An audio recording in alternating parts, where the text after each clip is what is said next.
A pesar del primo de Rajoy y de diversos lobbies, la preocupación por las consecuencias sobre los límites planetarios de la actividad humana se ha hecho un hueco en la agenda internacional. Años de presión social, política y ciudadana han conseguido poner en la agenda política la preocupación por el medio ambiente. Sin embargo, quien hace la ley hace la trampa, y por desgracia en esto aún hay mucha trampa. Aterrizando en nuestra región, los mismos dirigentes políticos que se envuelven en la bandera de la sostenibilidad o que dicen apostar por políticas medioambientales diseñan un modelo de región a mayor gloria del vehículo privado, con un uso intensivo del territorio, con una baja apuesta por el transporte público y sin una política de gestión de residuos, mientras quienes se oponen a su modelo son criminalizados y en muchas ocasiones desautorizados. Un problema de viabilidad futura del sistema capitalista que tiene consecuencias gravísimas para la salud de la ciudadanía. Se cuenta por miles las muertes prematuras por cuestiones relacionadas con la contaminación y por cientos de miles el gasto sanitario que podría ahorrarse si invirtiésemos en prevención. Hoy, en Distrito Federal, Noelia Vera se acercará a quienes lo sufren en primera mano en los territorios más cercanos a los centros de recogida de residuos, pero también a la visión científica de quienes nos dan los fríos datos de la situación sanitaria que produce la contaminación. Y en la mesa, Cote Romero, Jesús Pérez y Paco Segura analizan la situación, las causas, sus consecuencias y, sobre todo, aportan soluciones. Un día más, desde nuestros grises aires de Madrid, abrimos el campo al sistema planetario, pensando que es posible un aire más limpio, que es posible un futuro mejor. Empezamos.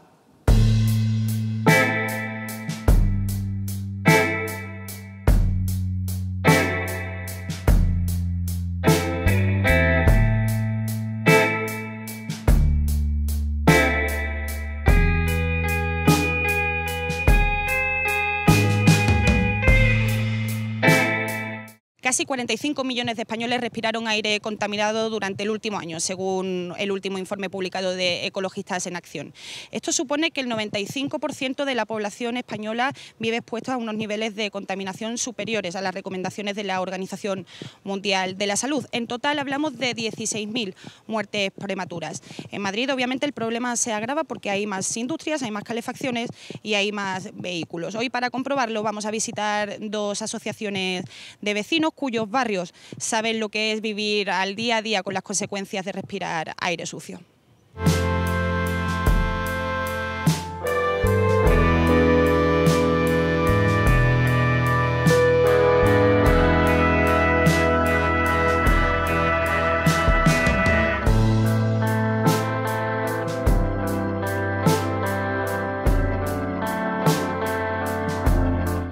Bueno, Eduardo, José Luis, de la Asociación Vecinal del Pau de Vallecas, del Ensanche, vivís a tan solo 2 kilómetros aproximadamente de la planta de Valdemín Gómez. Para que nos hagamos una idea, contadnos qué consecuencias tiene en vuestra vida diaria la existencia de esa planta.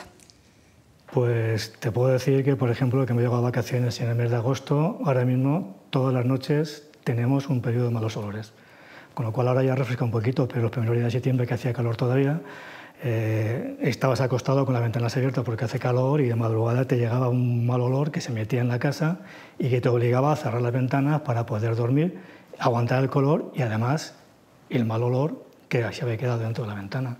Entonces es una de las consecuencias inmediatas, la incomodidad. Pero esa incomodidad también diaria de acostarte por la noche diciendo, joder, esta noche va a oler, no va a oler, también te lleva a una cierta ansiedad y un malestar y decir, bueno, ¿qué va a pasar? Pues sobre todo llevamos aquí muchos años y vemos que esto no se soluciona y que el ayuntamiento pues pasa de nosotros completamente y que no nos da ninguna solución y nos va dando largas. ¿Vosotros llegasteis aquí en qué año? Los primeros habitantes del barrio llegaron en el 2007, yo llegué en el 2008. Y desde entonces estáis intentando que el ayuntamiento entienda este problema y tome medidas, ¿verdad? Claro, la llegada al barrio, a ver, nadie que viene a vivir al barrio piensa que se va a marchar a vivir a un sitio que va a oler mal. Entiendes que si el ayuntamiento le han dado permiso de habitabilidad, que tendrá unas condiciones mínimas de vivir de una manera saludable. El problema es que cuando llegas y al poco de llegar, pues abres las ventanas y te das cuenta que te has metido en un marrón porque estos son malos olores.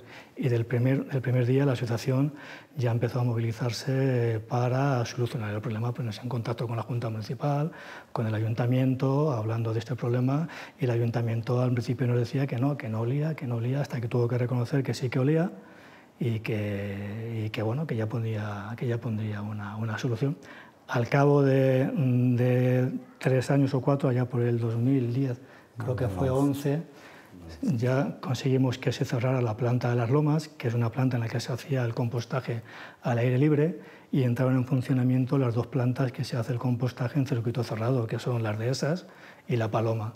Pero evidentemente estas 2 plantas, o por un mal diseño o por un mal funcionamiento, no son capaces de hacer ese compostaje en circuito cerrado sin que salga el mal olor. ¿Y esta productividad es efectiva o no lo es? Porque hablábamos de que al final lo que producen no es de buena calidad tampoco. Claro, este compost que se hace, en principio se utilizará pues, para los jardines, pero también el objetivo final de estas plantas es producir biogás. Este biogás se debería inyectar al circuito de gas natural, autobuses y demás, pero por las informaciones que vemos en prensa parece ser que no es de muy buena calidad y que le está dando muchísimos problemas y que no están consiguiendo rentabilizarlo ese biogás. Vosotros ya estáis especializados en el tema de los olores, sabéis distinguirlo, tenéis una página web donde ponéis toda la información, donde los vecinos pueden comunicar el problema que tienen en el momento en el que lo tienen y qué tipo de problema. Contadnos un poco cómo habéis desarrollado los estudios, habéis financiado propias campañas, habéis ido un poco en paralelo al ejercicio que debería haber hecho la Administración y que no hacen.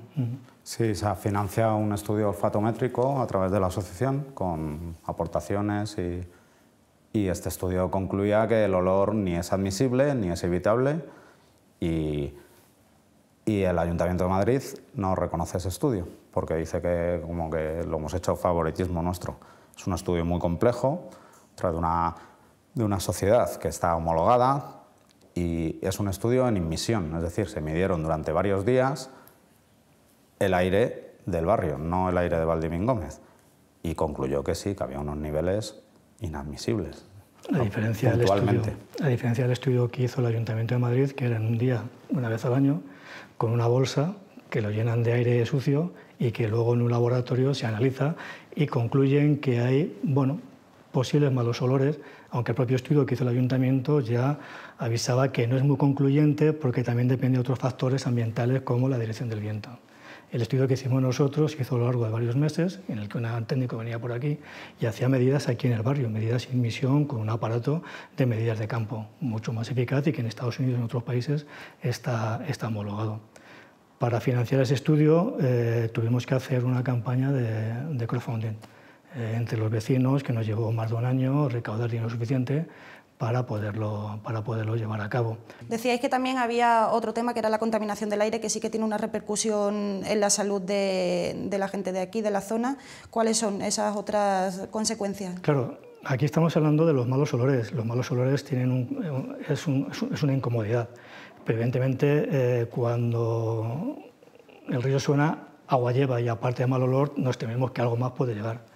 En el estudio que hicimos se detectó que además del mal olor había otros compuestos que no se pudo definir a fondo porque hacía falta hacer un estudio más profundo, que sí que podían ser potencialmente nocivos. Aparte tenemos la incineradora, que la incineradora no provoca mal olor, pero sí que provoca unos contaminantes que pueden ser peligrosos como dioxinas y demás, pero bueno, esos contaminantes no solamente afectan al barrio, sino que afectan democráticamente a todo Madrid, a todo el sureste y pensamos que también al centro de Madrid. Y si el Ayuntamiento de Madrid no hace caso a esas exigencias, ¿cómo van a seguir esos métodos de lucha? Pues el primer paso que vamos a dar ahora va a ser presentar una reclamación administrativa ante el Ayuntamiento de Madrid, ante Urbanismo y ante Medio Ambiente. Esperamos la respuesta, a ver si eso ya le obliga a entrar un poco en materia de manera oficial y nos estamos planteando también en corto plazo pues, plantear una demanda judicial y si necesario también, que lo será, me temo, llegar a Europa también, demandar ante Bruselas.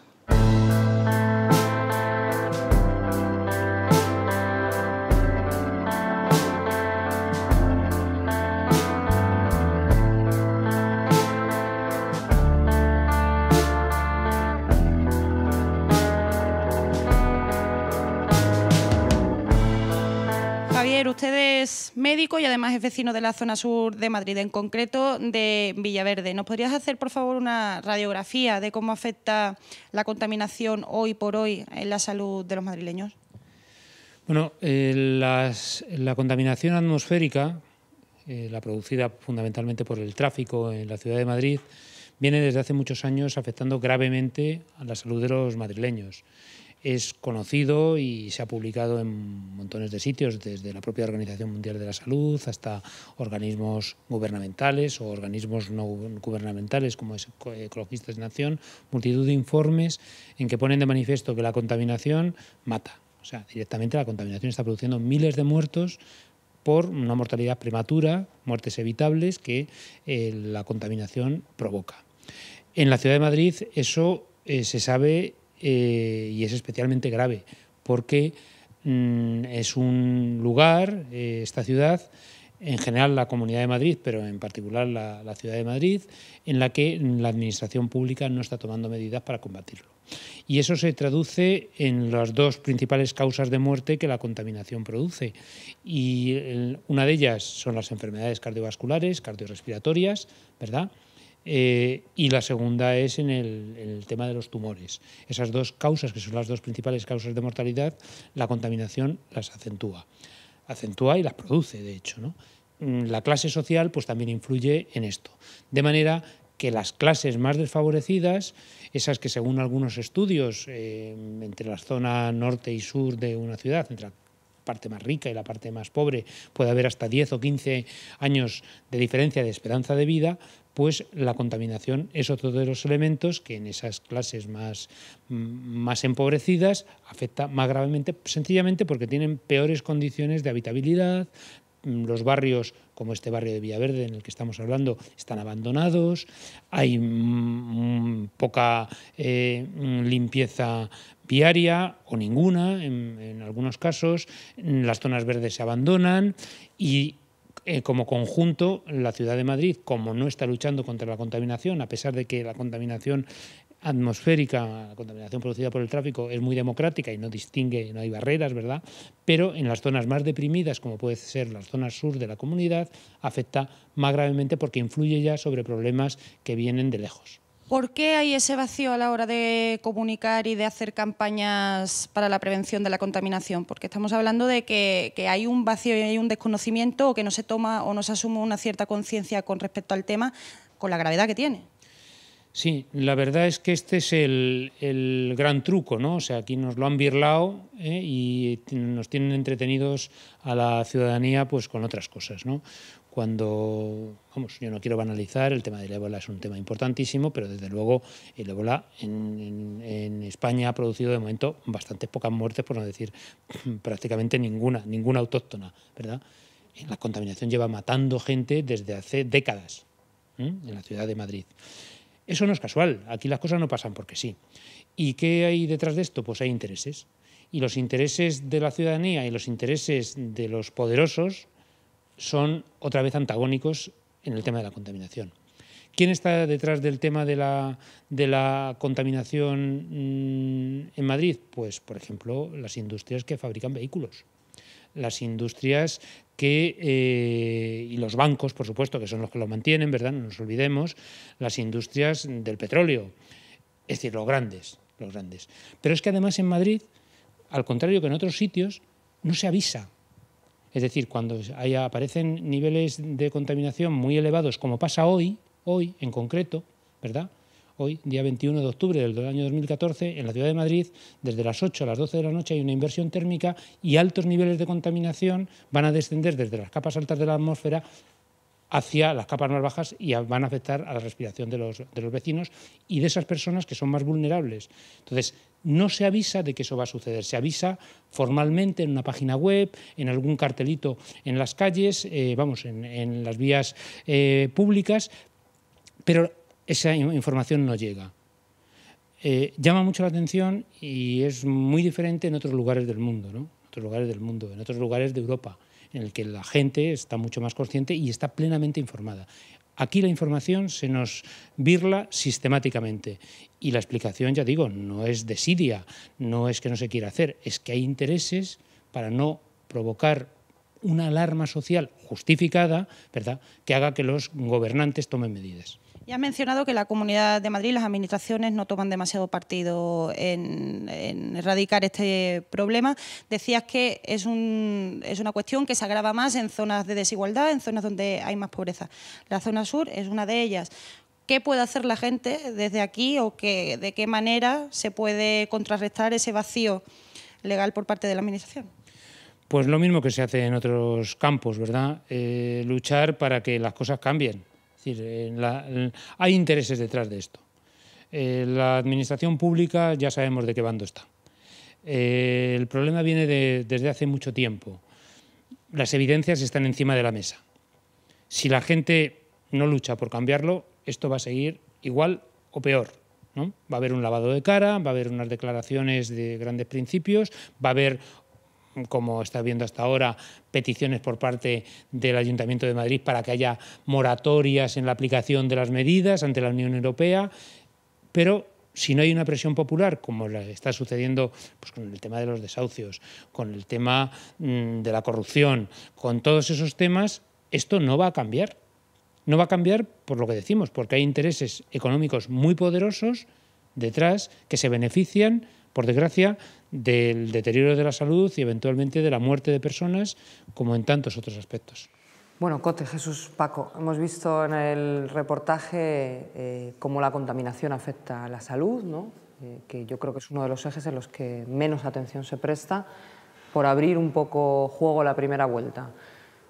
Causas de esa contaminación, consecuencias, cómo estamos ahora, estamos en las mismas circunstancias que estábamos hace años, se habla más, se habla menos, ¿en qué punto estamos con el tema de la contaminación? Bueno, pues si la contaminación responde bastante bien a lo que la gente se imagina al sentido común. Quiero decir, donde hay muchos tubos de escape y donde hay muchas chimeneas, hay mucha contaminación. Eso es una cosa bastante clara y realmente afecta mucho más a nuestra salud de lo que la gente se piensa. Por ejemplo, un dato, se sabe que por accidente de tráfico mueren menos de 2.000 personas al año en España y sin embargo por la contaminación del aire mueren 20.000, 10 veces más personas.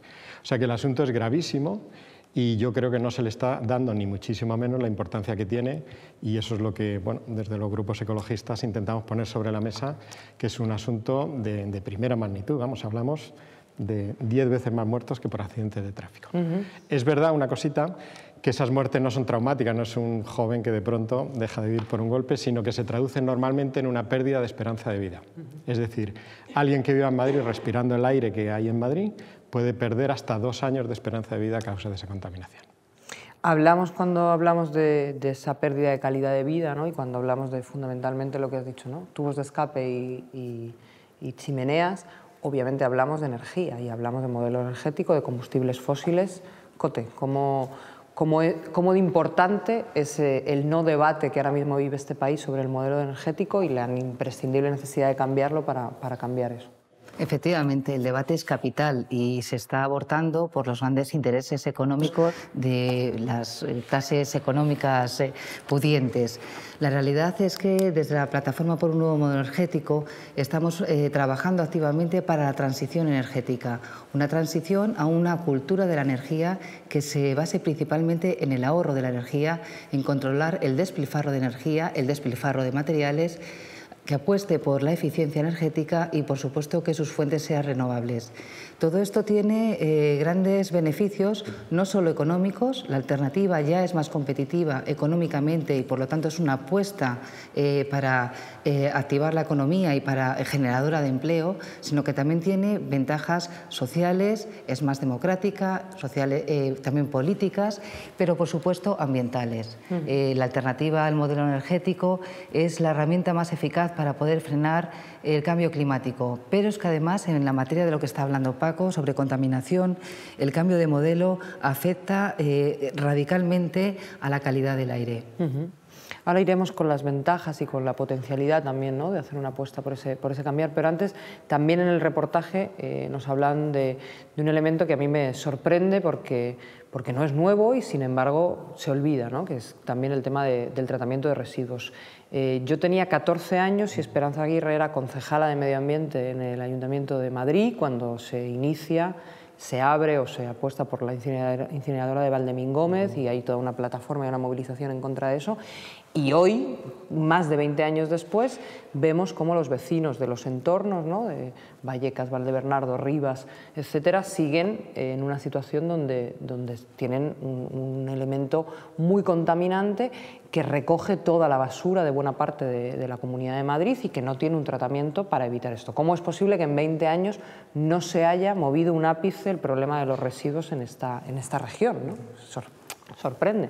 La situación incluso yo entiendo que es peor todavía. O sea, en estos momentos el Ayuntamiento de Madrid se está planteando duplicar la capacidad de la incineradora que hay en Valdemín Gómez, o sea, construir otra nueva. O sea, es seguir optando por tratamientos de final de tubería que realmente no resuelven el problema y que, sin embargo, aumentan la contaminación y la exposición a tóxicos. En el caso de las incineradoras, por la emisión de dioxinas y furano, fundamentalmente, y metales pesados, entre otros contaminantes, y si el tratamiento o la gestión se hace a través de vertedero, por la emisión de gases de efecto invernadero como el metano, la producción de lixiviados tóxicos. O sea, al final estamos despilfarrando una serie de recursos que son necesarios en unos tratamientos que realmente tienen consecuencias para nuestra salud. Quería añadir, sí, una cuestión más del tema un poco de la contaminación y la exposición a sustancias tóxicas. Desde el punto de vista laboral, en general se habla de que en torno a 25 millones de sustancias son sustancias químicas que se están utilizando, y hay unas en torno a 1.500 que tienen un nivel de toxicidad alto y, por tanto, tenemos un nivel de preocupación bastante importante. La exposición a tóxicos en los lugares de trabajo es uno de los problemas importantes y desde ISTAS se lleva tiempo trabajando. En concreto, hay una campaña ahora en marcha sobre cáncer cero. Para que tengamos solamente un dato, de los 200.000 nuevos casos de cáncer al año, 20.000 son por exposición laboral. Entonces, el trabajo de sustitución, ir un poco a la raíz del problema, de eliminar las sustancias tóxicas de los procesos productivos, es parte de esta alternativa que tenemos que ir construyendo, ¿no? Ahí quería ir también con este tema, ¿no? Cuando dais las cifras un poco de la afectación a la salud de cada individuo, pero en definitiva del conjunto de la comunidad, de lo que supone la contaminación en los diferentes aspectos, en momentos de crisis en los que se está recortando todo el sistema sanitario, uno piensa, bueno, parecería razonable que en lugar de seguir recortando en lo que es el tratamiento directo, en la atención, en lo que es la salud y el curar la enfermedad, se invirtiera en reducir esa causa de enfermedad, ¿no? Y eso generaría probablemente, y sin embargo es todo lo contrario, ¿no? De hecho, lo que se hace no solo es no invertir, sino que se maquillan cifras, se tapan datos.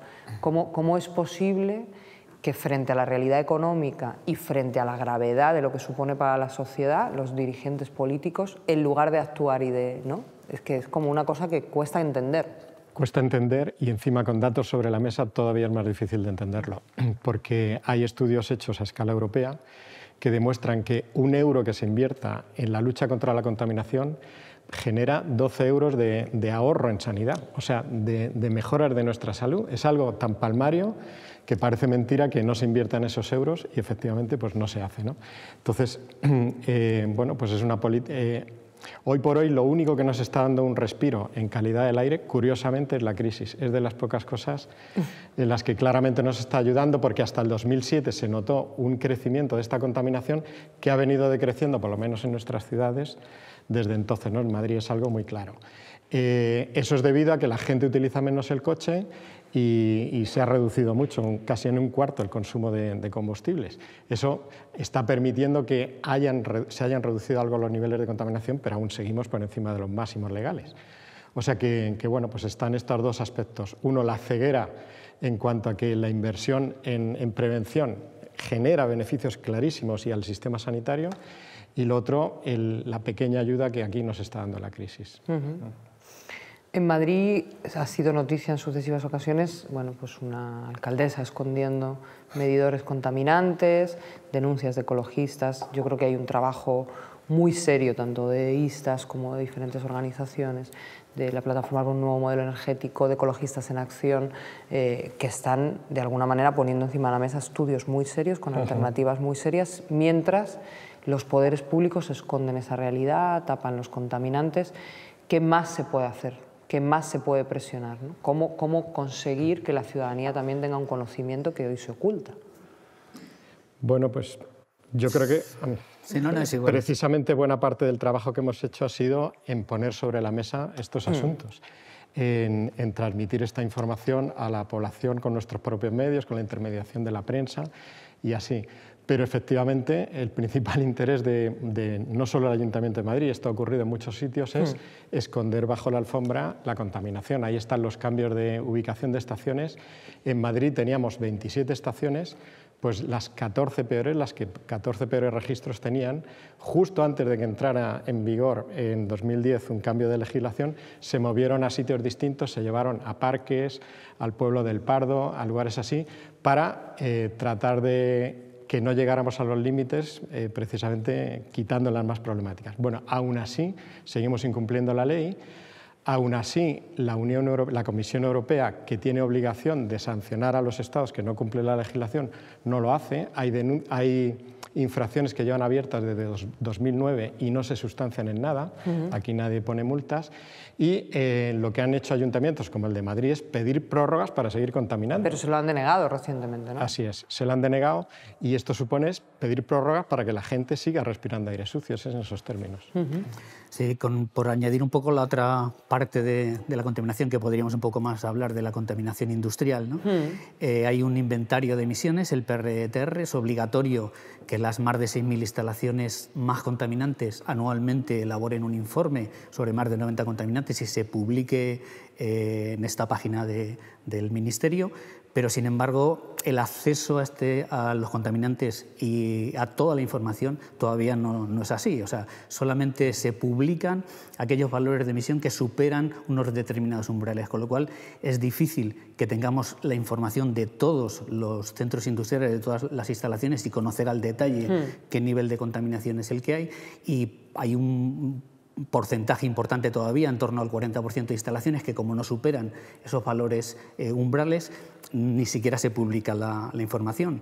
Y luego hay otra cuestión también importante y es la calidad de los datos que se publican. O sea, hay una parte de ellos que son medidos cuando son fuentes de emisión puntuales, a través de chimeneas y tal, pero los que son ya contaminaciones más difusas, pues ahí lo que se hace es utilizar cálculos o estimaciones. Entonces, todo esto entendemos que debería mejorarse en la medida de que se puedan hacer mediciones de las contaminantes y poder tener un valor más real de los valores de contaminación. Y en concreto, por ejemplo, las incineradoras, que era un poco el tema que comentábamos antes, hay una serie de contaminantes que se están monitorizando de forma continua, pero sin embargo las dioxinas y furanos y los metales pesados solamente se hacen mediciones periódicas. El total del tiempo que se están midiendo estos contaminantes, que son persistentes y bioacumulativos, es menos del 1% anual del tiempo que funcionan estas instalaciones, con lo cual es grave que tenemos una visión muy reducida del funcionamiento real, ¿no? Y a la vez, igual que pasa con lo que hablaba antes Coto, ¿no?, de las grandes empresas y demás, a la vez digamos que hay un discurso oficial de los poderes públicos y de las empresas de lo verde, de lo energético, de lo cuidado, ¿no? O sea, que se ha impuesto en una agenda internacional la preocupación por la finitud del planeta y por tanto ¿No sería más sencillo que estas empresas asumieran un proceso de transformación que seguir peleando por ocultar la realidad? ¿Por qué ese empeño en ocultar la realidad, Cote? Porque esa realidad a ellos les produce grandes beneficios económicos. Pero aquí denunciamos no solo a este poder económico que tira de los hilos y que maquilla la realidad en los medios de comunicación, sino también a las autoridades, que en connivencia con este poder económico legisla y tapa y favorece los negocios de estas corporaciones. Simplemente estaba hablando ahora Jesús sobre los umbrales que hay en las directivas y pasar determinados umbrales genera una obligación de las autoridades de informar a la población, incluso una situación de alarma, favorecer a la población más vulnerable, como son los niños, como son los enfermos crónicos, como son los ancianos. Este caso no se da. cuando se han pasado sistemáticamente los umbrales. Esto demuestra una falta de voluntad política y no estar velando por los intereses y por la salud de los vecinos. Entonces, algo que afortunadamente las organizaciones ecologistas denuncian sistemáticamente y están haciendo una labor muy grande, porque de todo esto no hay datos reales. Y es una vergüenza y demuestra cuál es la voluntad del político cuando quita los centros de medición de los lugares realmente que son puntos negros en nuestras ciudades y los colocan en lugares exclusivamente para rebajar el nivel de emisiones. Entonces, con esto es con lo que estamos contando, y es fundamental este tipo de programas para que temas que son tan opacos, tan poco visibles y que afectan directamente a nuestra salud, se les dé una mayor visibilidad. Hablabas también antes, Jesús, un poco del marco del trabajo, ¿no? Que es una cosa, o sea, que también al final las empresas no solo emiten contaminación, sino que tienen trabajadores allí que, por supuesto, están sometidos a esos niveles de contaminación, ¿no? ¿No tendrían también las empresas interés en no generar, bueno, pues al final una situación de más bajas laborales, de más pagos de rentas, de más gasto sanitario vinculado al empleo directamente, o incluso arriesgarse a determinadas demandas? ¿No tendría más sentido que las empresas tuvieran una preocupación por la salud de sus trabajadores? Nosotros entendemos que es así, ¿no? Lo que pasa es que yo creo que a veces se tiene una visión demasiado a corto plazo, ¿no? Realmente lo que estamos planteando es un cambio de modelo de producción y de consumo. O sea, si queremos evitar los problemas que llevan asociados el uso de tóxicos, tenemos que sustituir desde el principio. Estamos planteando, bueno, la Unión Europea en estos momentos ya está hablando cada vez más de economía circular, de la necesidad de poder utilizar los residuos como recursos. Estamos en un planeta finito, estamos en Europa importanndo 3 veces más recursos de los que exportamos. O sea, hay un problema físico que tenemos que resolver. Y al mismo tiempo, este tema del uso de tóxicos y la sustitución, que es algo que nosotros llevamos trabajando ya bastante tiempo y que de hecho bueno, tenemos una base de datos sobre más de información sobre más de 100.000 sustancias tóxicas, la base Richthof, y también bueno, hay en funcionamiento ya un portal de sustitución para intentar ayudar a que las empresas conozcan y tengan información suficiente para dar este paso de sustitución, de resolver el problema desde el inicio. Y es un poco la dirección que entendemos que las empresas deben moverse. Esto evitaría una serie de problemas de salud para los trabajadores, pero también estas alternativas muchas veces significan reducción de gastos para las empresas. En esta comunicación sobre economía circular que acaba de hacer la Comisión Europea, valoran que en torno a 600.000 millones de euros podría ser el valor que las empresas podrían reducir en cuanto a costes si se aplicaran medidas de prevención, de reducción de tóxicos, de ecodiseño industrial, de reutilización. Has hablado de modelo productivo, luego hablaremos un poco de esa apuesta, ¿no? de por qué no aprovechar la crisis como oportunidad de cambio y de incluso generar una transformación que nos saque de esta situación. Pero antes quería hacer un hincapié en una cosa. Paco, te pregunto a ti, pero intervenir lo que queráis. Claro, no solo el modelo productivo no solo establece un sistema de consumo y un modelo de consumo, sino que también determina, digamos, un modelo de vida cotidiana y fundamentalmente un modelo de región y de ciudades, ¿no? Siempre que se habla de contaminación tendemos a pensar mucho en el centro, en la almendra madrileña, y sin embargo la realidad de la Comunidad de Madrid, el desarrollo de sus radiales, la ocupación extensiva del territorio, la apuesta por el urbanismo, ya la última ley Virus, ya para qué queremos más, puedes construir donde usted quiera siempre que tenga unos buenos dineros para pagárselo. ¿Hasta dónde es posible revertir ese modelo y hasta dónde esa connivencia de la que también hablaba Cote entre las empresas, digamos, constructoras y sus derivados y el poder político es lo que nos ha traído hasta aquí y cómo, bueno, cómo parar esto, ¿no? Como decir, oye, volvamos a poner a la ciudadanía al frente de la preocupación de lo público. Pues es bien complicado esa reversión, pero hay que intentarla, desde luego. Efectivamente, el modelo urbanístico ha sido demencial, se ha producido una dispersión brutal de la población por el territorio. Madrid es un caso de libro. Tenemos 13 autovías radiales que dispersan a la gente y hacen que hagan recorridos de 100 kilómetros diarios de ida y vuelta a su domicilio de media, y eso provoca una contaminación enorme, ¿no? Es mucho mayor la contaminación que hay en el área de Madrid por la gente que va y viene desde el exterior que la que se genera dentro de la propia ciudad de Madrid. Entonces, ese es un modelo que hay que revertir. Hay que, bueno, pues canalizar en lo posible, desde luego dejar de construir autopistas como se ha venido haciendo hasta ahora, y 5 de ellas ya han quebrado, las privadas. Hay que apostar por el transporte público eléctrico siempre que se pueda, tratar de recentralizar la economía, que no sean necesarios esos desplazamientos pendulares. Es muy complicado todo, pero también hace falta un cambio cultural, eso es imprescindible, ¿no? El que se siga viendo, como decía el otro día Ignacio González, el presidente de la Comunidad de Madrid, cuando Ana Botella ha anunciado el cierre de parte del centro de la ciudad, algunas calles, a una limitación a los coches, él hablaba de dónde está la libertad de la gente a ir con su coche por donde quiera. Pues hay que tener claro que la libertad más importante es poder respirar aire sano, que tu hijo pueda corretear por la calle sin miedo a que le atropellen, cuestiones de ese estilo que están muy por encima del supuesto derecho fundamental, que no está en ninguno de los derechos fundamentales de la humanidad, de ir con tu coche por donde te dé la gana, ¿no? Entonces, digamos, hace falta un tremendo cambio cultural, darse cuenta de que tenemos límites y de que así no podemos seguir colonizando territorio y yendo de aquí para allá constantemente, ¿no? ¿Estáis de acuerdo que hay una raíz central que es un modelo de diseño de la región bueno, ¿no? que obliga a ese movimiento pendular permanente? Y sin embargo, si de algo ha presumido el Partido Popular en esta región en la que le sufrimos por los últimos 20 años, es de kilómetros de metro, ¿no? Sí. Kilómetros y kilómetros de metro. Es verdad que para nosotros una de las alternativas es el cambio en la movilidad de las personas. Entonces, apostamos principalmente por transporte colectivo electrificado, como sería el metro.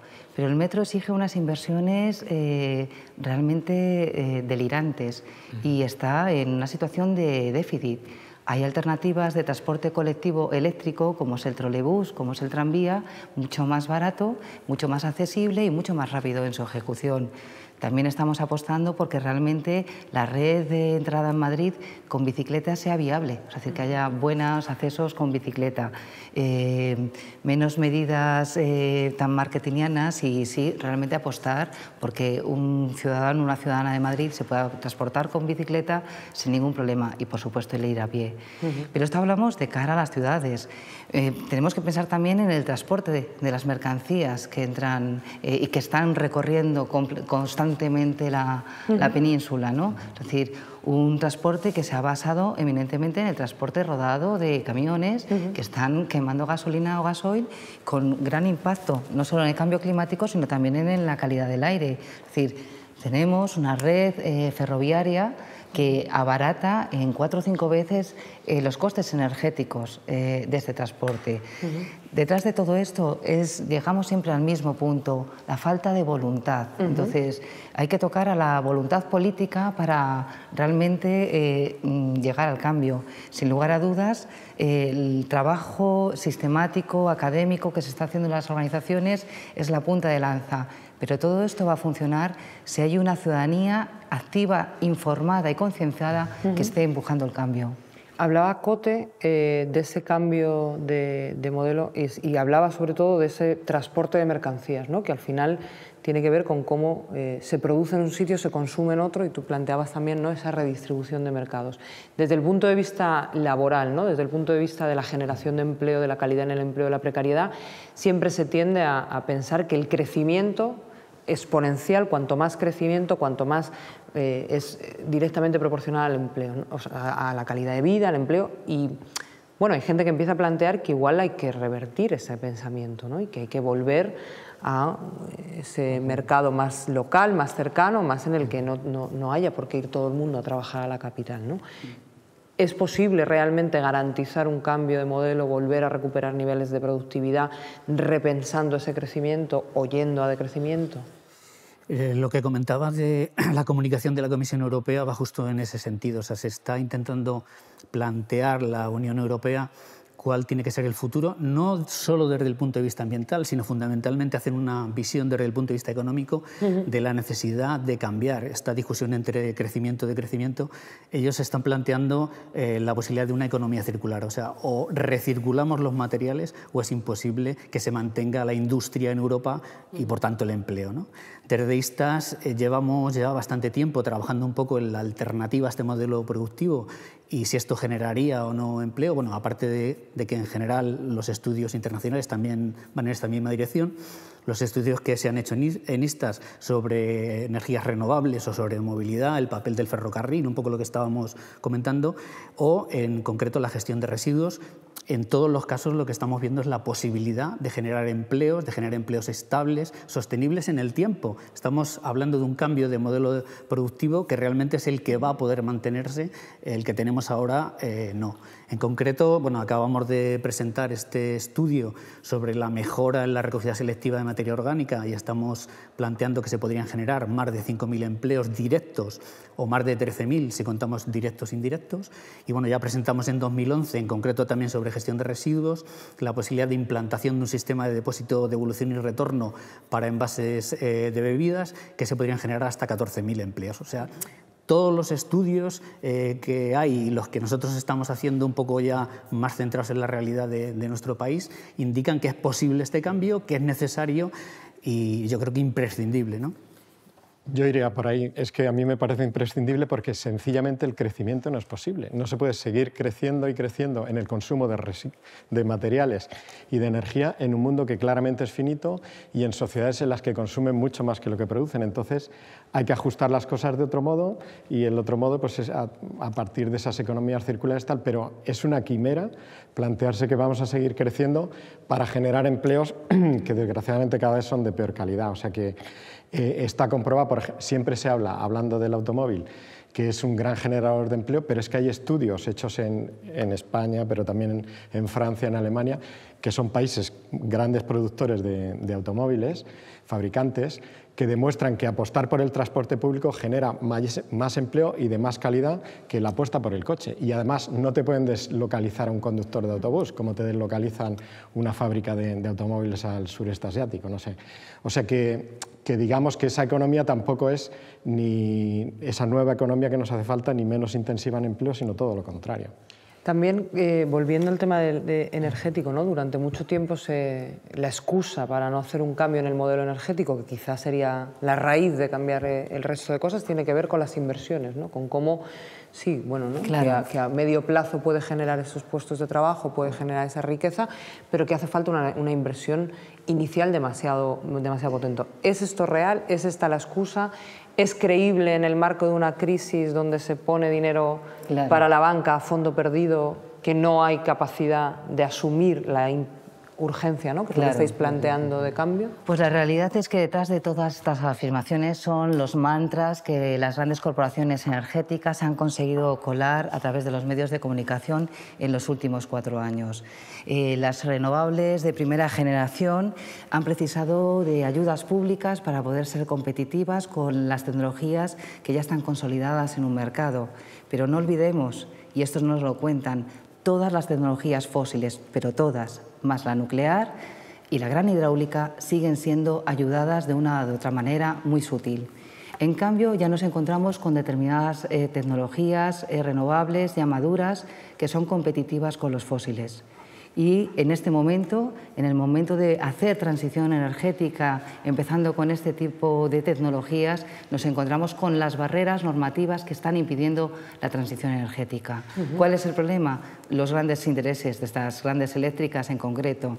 Entonces, tenemos que transitar sí o sí. Y si lo queremos ligar al tema de la contaminación que nos trae aquí encima, hay grandes problemas de la contaminación que se solucionan con el cambio de modelo energético. Lo principal, lo más capital, es trabajar el ahorro, reducir la demanda de energía, porque es posible, es viable y evitamos el despilfarro energético que en el Estado español es una barbaridad. El sistema de transporte necesita ser reconducido para que emita menos CO2, para que se consuman menos materiales y también para vivir mejor, porque yo dudo mucho que alguien que esté todos los días a las 8 de la mañana en un atasco sea un ciudadano o una ciudadana feliz. ¿Qué más proponemos desde las personas que estamos trabajando en la transición energética? Estamos trabajando en la eficiencia energética, porque reducir la demanda de todos nuestros inmuebles son devoradores de energía. Se ha construido fatal en este boom inmobiliario.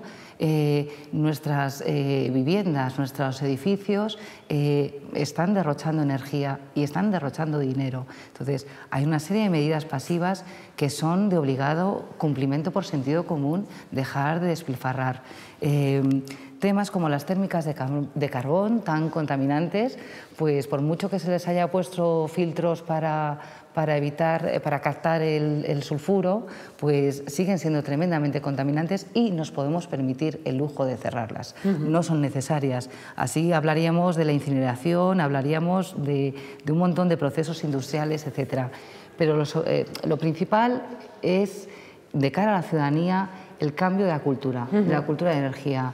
No es una cultura, cuando se habla de crecimiento, a uno le vienen, en el imaginario nos han querido colar que esto es volver a la caverna y vivir unas condiciones de vida austeras y perder confort. No, hay muchas cosas que son de sentido común. Primero, tenemos que reducir el consumo, pero es que además cuando estamos hablando de cómo fomentar, reactivar la economía, yo recuerdo los famosos planes de Zapatero, donde para reactivar la economía de los ayuntamientos se hacían unas transferencias millonarias.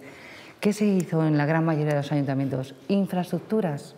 Infraestructuras que siempre van a engrosar los bolsillos de las 4 constructoras amigas. Si ese dinero se hubiese invertido en servicios a la ciudadanía, trabajos sociales, ayuda a la dependencia, hubiéramos tenido durante muchos años la población mucho mejor asistida y además trabajos de larga durabilidad.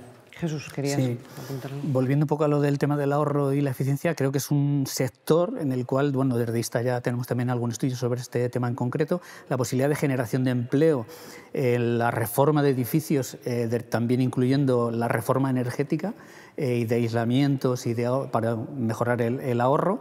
Creo que es muy importante. Acabamos también de terminar un estudio que va un poco en esta dirección de cambio de modelo para ver un poco qué empleo se podría generar si pasamos del modelo un poco energético actual a uno en el que tenga mucho más peso la generación de energía distribuida.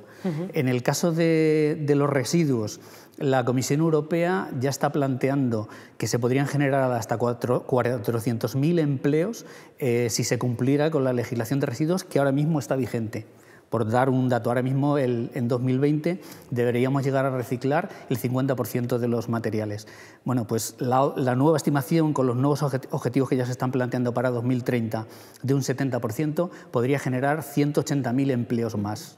Entonces, creo que hay datos que demuestran que este cambio de modelo energético, de este cambio de modelo productivo, es posible y hay empleo.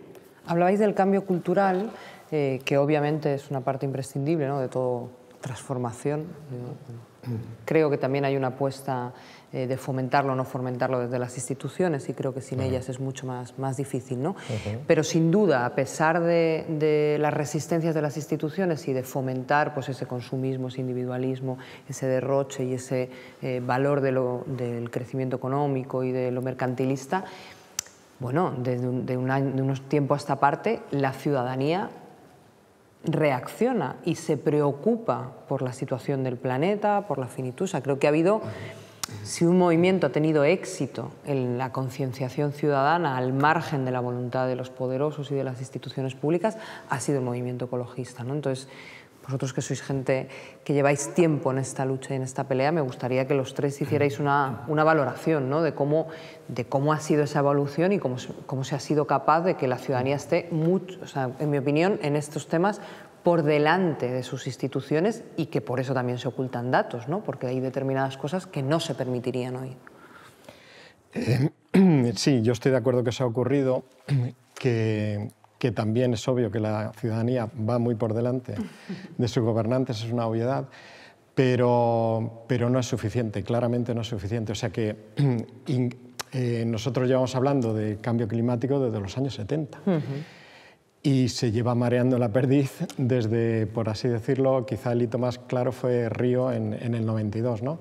Y desde entonces no se ha hecho nada. Prácticamente, bueno, el protocolo de Kioto, que era bastante limitado, nos pareció limitadísimo entonces y ahora últimamente hasta nos parecía bueno porque era lo único vinculante que había. Lo que quiero decir con este ejemplo es que efectivamente hay muchas cosas que se han introducido en el discurso, sobre todo porque desgraciadamente los hechos nos han dado la razón. Eso también hay que dejarlo claro, pero la realidad luego va por otros derroteros y la actividad pues sigue las mismas dinámicas de siempre, marcadas por el capitalismo que tenemos financiero, que es el que marca el rumbo de prácticamente todo el mundo, ¿no? Y bueno, pues esa es la situación que tenemos y no hemos acumulado fuerza suficiente como para poder cambiar esas tendencias. Y bueno, pues desde luego introducir el discurso es importante, pero todavía no hemos conseguido... Te veo pesimista, Paco. Yo que estaba a punto de felicitaros por el trabajo hecho en el movimiento y es como, no basta, queremos más. No basta porque realmente las Está variables... bien la ambición transformadora, pero alguna vez hay que darse un abrecito de, bueno... Sí, bueno, en algunas cosas, por ejemplo, en calidad del aire, lo que hablamos, ahí ha habido un incremento clarísimo de la conciencia ciudadana y eso ha presionado a los políticos a que cambien cosas. Eso es obvio que ha pasado, pero es que hay tantos ámbitos en los que todavía vamos perdiendo que... Cote, ¿compartes esa visión? Comparto, pero y la elevo de optimismo, en el sentido de decir, es verdad, está surgiendo una red impresionante de ciudadanos y ciudadanas que están haciendo ya alternativas, desde soberanía alimentaria, soberanía energética, de otra manera de hacer economía, resurgen mercados sociales por todas partes y este es el camino, cambiar del paradigma capitalista de la competitividad y del individualismo al paradigma de la cooperación y de la colaboración y de la solidaridad. En todo esto, pues es una alegría ver por el camino a tantas personas en sitios pequeños haciendo verdaderos actos y acciones de transformación. Y nos falta quizás generar más ampliamente esa red, porque si no parece que uno está solo luchando, siendo una voz en el desierto. Pero comparto con Paco la realidad de los datos. Esto es insuficiente. Por eso necesitamos muchas tuercas, si voy a mirar a la televisión, porque necesitamos el capitalismo, como dice María Novo, ha practicado muy hábilmente el NT. Nos tienen entretenidos. Llegas a casa y te encuentras a una hija tuya inteligente y culta viendo el típico programa de música ñordo. Es decir, bueno, ¿dónde estamos? Es decir, o está la gente con el fútbol o el balón de oxígeno de la noticia X da la vuelta durante 3 días y esto es lo que ocupa la ciudadanía. Tenemos una cuestión gravísima, gravísima, el cambio climático que abordar. Hay una solución técnica y que es económicamente viable, que además tiene soluciones porque se puede socializar entre las personas. Los ciudadanos podemos ser titulares y agentes activos del cambio. Ha pasado la época de ser meros clientes o meros administrados a ser ciudadanos y ciudadanas que codeciden. Pero para eso se tiene que conocer las alternativas. Y en cuestión energética, que es la que nosotros más bien trabajamos, ya hay muchas alternativas, tanto en ahorro, como en eficiencia, como en movilidad, como en generación con renovables para usos térmicos y para usos eléctricos. Y es conocerlas. Y es, además, trabajar en red con otras personas porque genera mucha alegría. Jesús, sí, mira, optimismo, pesimismo del movimiento. En el ámbito, por centrarme un poco en el ámbito laboral, ¿no? Comisiones Obreras ya apostó hace muchos años por un poco lo que estábamos comentando, por ese cambio de modelo productivo. Hablamos siempre de producción limpia, sustitución de tóxicos, es un tema que se viene trabajando desde hace tiempo. Y bueno, pues Comisiones Obreras pone en marcha esta fundación, ISTAS, en la que yo trabajo, que tratamos temas de salud laboral y de medio ambiente. O sea, es una apuesta clara de un sindicato porque los temas ambientales formen parte del trabajo sindical diario de los delegados. En estos momentos, igual que hay un reconocimiento, que hay una ley que lo soporta, de delegados de prevención para tratar temas de salud y de seguridad, estamos reivindicando que también haya este reconocimiento legal a la figura de los delegados de medio ambiente, que la participación en los sistemas de gestión ambiental de las empresas, en todos los temas ambientales en las empresas, tengan también un reconocimiento legal y se facilite facilite la participación de los trabajadores, que bueno, por ejemplo en el certificado EMAS ya se reconoce la participación, pero bueno, en esta dirección queremos seguir trabajando. Hay mucho por hacer, estamos yo creo que contentos del trabajo que se está haciendo, pero vamos, queda tiempo. Bueno, se nos va el tiempo, que parecía mucho, pero siempre se queda corto. Antes de terminar, como ya habéis dicho muchísimas alternativas en todas las intervenciones, que es maravilloso, hay veces que todo el mundo hace análisis y luego cuesta aterrizar, creo que todos habéis ido poniendo alternativas. Os voy a hacer dos preguntas. Una, en referencia a lo que hablaba Cote, ¿no? Cómo hay un montón de iniciativas individuales ya de autoproducción de energía, de organización, de huertos ecológicos, de cambios culturales, que también son cambios productivos. Las dos preguntas que enlazo es, uno, ¿es posible que esas pequeñas experiencias acaben construyendo un modelo global o van a seguir siendo experiencias pequeñas? Y eso enlazado con, de todas las cosas que habéis planteado, ¿por dónde hay que empezar en la parte que más os parezca más urgente? ¿Cuál es la primera medida que debería tomar alguien concienciado con cambiar el modelo, ¿no? y con avanzar en esa transformación cultural y en ese cambio productivo? Jesús, si quieres, y así vale. Al revés de como lo hemos hecho hasta ahora. Bien, en cuanto a si esto va a seguir siendo pequeñas experiencias, yo creo que debemos plantearnos que es necesario un cambio global y por tanto hay que intentar que todos los ciudadanos, las industrias cambien a este nuevo modelo que necesitamos para que pues la vida sea sostenible, ¿no? Pero un poco aterrizando en concreto en el tema de residuos, por donde entiendo yo que las primeras medidas que serían necesarias, viendo cuál es la situación bastante insostenible de gestión de residuos, serían necesarias algunas. La primera, con respecto a la materia orgánica, que es un generador de grandes impactos, sería necesario que se generalizara ya la recogida selectiva de materia orgánica, y en nuestro estudio hacemos una propuesta concreta de generalización. Es necesario mejorar la recogida y el reciclaje de materiales. Con el sistema que tenemos ahora de contenedores en la calle es insuficiente. Ahí planteamos la implantación de ese sistema de depósito, devolución y retorno, que en algunos países como Alemania está obteniendo unos resultados de más del 98% de recogida y con una calidad de materiales muchísimo mejor que la que dan los contenedores en calle. Y nos tenemos que plantear qué hacemos con el resto. El resto, que ahora es el 84% de la basura, se recoge en la bolsa de resto. Esto no puede seguir así. O sea, el resto tiene que ser la fracción última que no se puede reciclar, pero es necesario que nos planteemos recuperar todo lo que sea recuperable y rediseñar, o sea, junto con las empresas hay que hacer un trabajo de rediseño de estos productos para que nada que se ponga en el mercado no tenga un canal de reutilización o de reciclaje. Cote. Vamos con la energía. Para mí, ahora mismo hay una ventana de oportunidad. Hay una ventana de oportunidad que estamos viendo cambios políticos. Estamos viendo que la ciudadanía está liderando el cambio. Pues es un momento, es una ventana de oportunidad para liderar también el cambio económico y el cambio social. Y para mí, por ello, es muy importante el modelo energético. Ocurre que en todas las materias o sectores que queramos tocar, para cambiar necesitamos hacer uso de algo que es maravilloso, pero que es muy residual en la sociedad, que es el consumo responsable, que normalmente exige un sacrificio porque es más caro. Si yo soy una persona que hace un vestido artesano en un pueblo de Madrid y pago sueldos dignos y mis productos no van a recorrer 20.000 kilómetros, no externalizo en la producción en países del sur, vulnerando los derechos humanos con sueldos indignos, mi vestido va a costar 40 euros. Y compites con que las grandes cadenas textiles en rebajas te ponen los vestidos a 3 euros. El consumo responsable, todos nosotros, si decimos comprar exclusivamente lo responsable, cambiamos el modelo económico. Es difícil porque es aún un movimiento incipiente, pero en materia de energía nos encontramos que sin hacer uso del consumo responsable, ahora mismo tú y yo, con un panel en nuestro tejado, tenemos una electricidad no solo más limpia y empoderándonos, es más barata que la que nos suministra la compañía eléctrica. Por eso el cambio de modelo energético, que la energía es transversal a todas las actividades de nuestra vida cotidiana, el cambio de modelo energético es capital para el cambio de modelo económico y social. Tenemos que empoderarnos y tenemos que ver lo que está ocurriendo.